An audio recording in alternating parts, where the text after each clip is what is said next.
You first here, an amazing comeback by the Lions. What's your first take on what you saw? First thought that comes to my mind is that we could be looking at the eventual Super Bowl champions. I can't ignore what I'm seeing from the Detroit Lions. Now, I know one would think your quarterback showed up last night, had a season worst 50% completion percentage of his passes, obviously 5 interceptions in one game. That is absolutely god-awful. Make no mistake about it. But to turn around and find a way to win a game when your quarterback throws 5 interceptions, that says something about your character, your culture. We've sat up there, Shannon and Dio, raving about the Detroit Lions, now winners of 7 straight. But we saw a Detroit Lions team that came out flat, that was bum rushed by the Houston Texans, that ended up being down 23-7 at halftime. I'm watching Dan Campbell talk to a reporter on the field after halftime. The game, the second half begins. He said, "We're playing badly. We got to play better." He said, "And by the way, we gotta create turnovers. If we don't create turnovers, we got no chance of winning this game." And while he's talking, what is it? CJ throws an interception. Yeah. So I'm looking at that and I'm saying, damn, this is what we're seeing from the Detroit Lions. And to overcome 5 interceptions, to do what they have done, 8-1 on the season, best start since 1954. You look at them right now, number 2 offense in the National Football League, a defense that shuts out the Houston Texans in the entire second half. First half, you scored on 6 of your first 7 possessions. Second half, you score nothing. And I'm looking at this right now. What do they have here? 4 punts, 2 interceptions, and 1 missed field goal in the second half. When you find a way to overcome mistakes like that, we truly never know. You guys know this better than me, Shannon. You truly don't know what somebody is made of, what a team is made of, unless you put them in deep waters, unless you put them under adverse circumstances. And to have a situation like that where you perform that way in the first half, and for your quarterback, who's an MVP candidate coming into this game, top MVP candidate as far as I'm concerned, to throw 5 interceptions, and you still come out and you win that game, I can't say enough about the Detroit Lions. I really, really think that right now, if I had to pick, it would be the Kansas City Chiefs and the Detroit Lions in the Super Bowl, and I don't think I would pick against Detroit. Okay, let's talk about this. I don't say this often. I pretty much say this never. I agree 100% with Stephen A. Smith. Wow, this feels weird to say, man, but okay. I got my notes for this game and all that, and I'm watching this game, and a part of me is like, I gotta just throw all my notes out, honestly, at this point, because this was one of the most bizarre games ever. To be clear, I wrote, this is what championships do. This is what championship teams do, right? They ended up coming back and winning this game, and it wasn't luck, right? It wasn't a fluke. It was because they went out and won that game. Compare that to the Chiefs, because Stephen A. brought up the Chiefs. Yes, on one side, them blocking that field goal wasn't luck, but also it was a 1 in honestly 10,000, 1 in 100,000 chance of that happening. Okay, so yes, they obviously prepared for it. Yes, they went out and attacked and got it done, but it was definitely come on, it was closer to a Hail Mary than what the Lions did, right? The Lions actually had that grit and that toughness and had to claw their way back despite obviously a far from perfect game. And the great news is for the Lions is they won this bad game, right? Honestly, this happened similar to the Minnesota Vikings, where usually when you play so poorly, it's okay, now you don't come away with that win, and it's a tough one, but it's one of those things where you just say hey man, those things happen. We can't win every single game all the time. We can't play perfect all the time. So the fact that they were still able to pull out that win, to me, is incredibly impressive. But then when I'm trying to look at this game, because there's a lot of positives and obviously a lot of negatives, and I'm like, okay, how do I want to attack this? How do I want to break this down? And I almost feel like it's unnecessary to actually break down the nitty-gritty of this game, because there were so many turnovers on both sides, right? Obviously, that it's just I don't know what the takeaways are from this game. Don't turn the ball over, right? That's the takeaway. And both sides, because again, some of the plays were awesome defense, right? It was just the one interception, Davis, right? As Collinsworth highlighted in the in the broadcast after the commercial break, because I'm watching that and I'm like, because you only see it real quick, and I'm like, oh my God, CJ Stroud, what did you just do, man? You just threw like the easiest interception ever. Why are you trying to go for a home run shot right now? Like, you have some momentum, you're driving. And then when they show the replay, you can see that was just an amazing play by Davis, and you're like, okay, that all that credit goes to the Lions. But then there's a couple other interceptions that were like, that was just CJ Stroud making a bad decision, right? And just like Jared Goff, right? Some of the interceptions were kind of a nice play. Some of them were just like, what are you doing right now? And so when so many of those things happen in a game, it's kind of really hard to have like strong takeaways, because that game was completely changed so many different times. I mean, every single interception, honestly, I couldn't believe what I was watching. You know what it honestly felt like for me? Like a home run derby. All the interceptions felt like that was the name of the game, where you're just trying to see how many interceptions both teams can get, and it felt like it was a home run derby where obviously everyone's just trying to hit home runs, because it was just like, this is insane. I mean, this was literally one of the most insane games I've ever seen in my entire life. But the Lions, despite those turnovers and all of that, I still think played really good.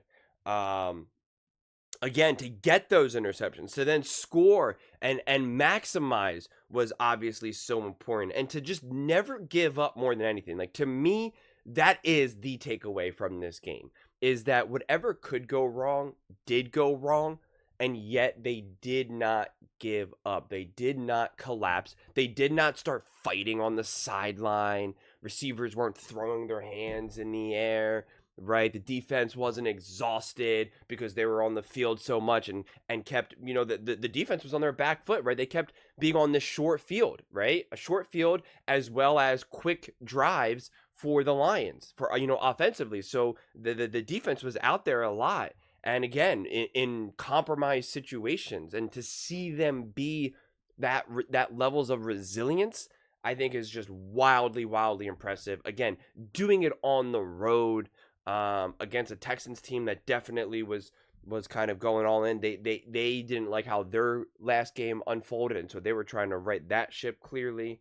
And so I think, like, to me, those are the strongest takeaways more than anything. It just shows the identity. But again, there was 4 interceptions in one quarter. That's why when we look at it from like from a more like technical side of things and studying the film and all of that, I'm like, I don't know how useful it is, right? I really don't.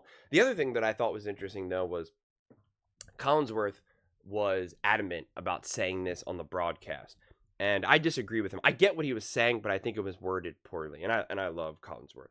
But he said, this football team is just different when Amon-Ra St. Brown isn't involved, right? Like, that they need him to be involved.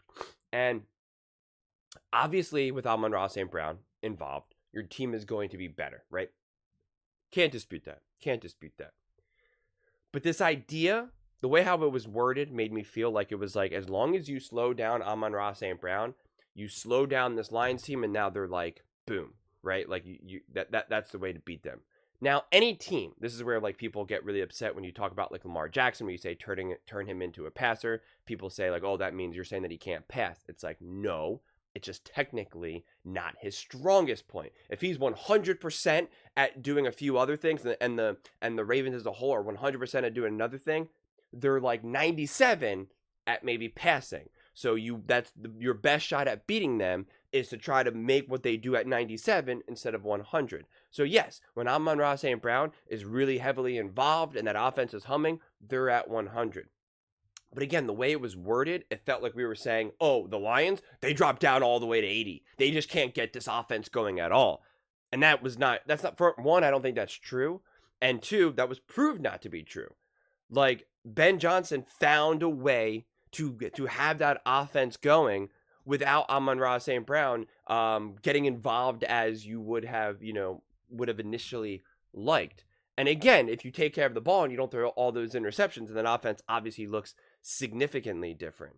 So I think, if anything, this team showed that there's many ways to win. And if you want to take away and go all in on stopping Amon-Ra St. Brown, well, that's fine. There's plenty of other ways that we could beat you. We have other weapons to throw to. We got tight ends, we got running backs, and we know how to have a very imaginative run game. We are not just, hey, hand the ball off and try your best type of team. Like, we got moves to make. So again, if you want to go all in on stopping Amon-Ra St. Brown, one, good luck, because we're still going to get him the ball. And two, that's fine. We'll take the other 7 doors that you've just left open now for us.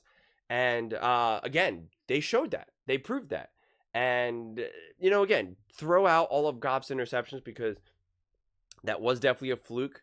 That was, obviously if he keeps doing that, then it's going to be problematic. But that was just, I don't know what was in the air that game. Because again, it was both quarterbacks. Like, it was just wild. But honestly, it was an exciting game. It was a fun game. I wonder how Lions fans felt about that. I'm sure you were probably stressful and angry at times. But and then you have these like slither field goals, like just getting by. I mean, listen, as someone who's just outside looking in, watching, I'm like, I honestly was like watching this game, and at this point I was completely alone, sitting on my couch, and I'm like, I felt like I was being watched. I'm like, is this a real game right now? Like, what am I like? What am I watching right now? Like, is this like April Fool's? Like, this is just wild.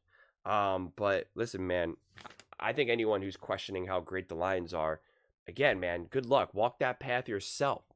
I see the Lions game, and I see just ferociousness, right? I just see a team that's ready to just absolutely do whatever they need to do to win. I look at the Kansas City Chiefs, and I see a team that is holding on for dear life. There is a difference. The Chiefs are hanging on the cliff.